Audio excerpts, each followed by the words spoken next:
for the environment. Therefore, here at Korozo, we capture all used solvents and recover them for reuse in production. By doing that, we're helping to reduce air pollution.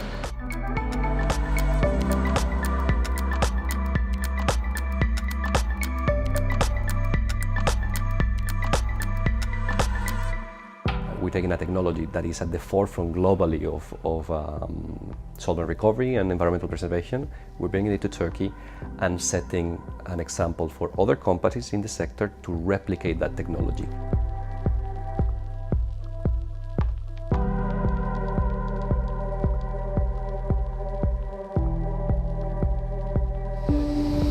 Currently, we produce 60% of the electricity we need in-house. Next year, we will be producing 100% of the electricity we need.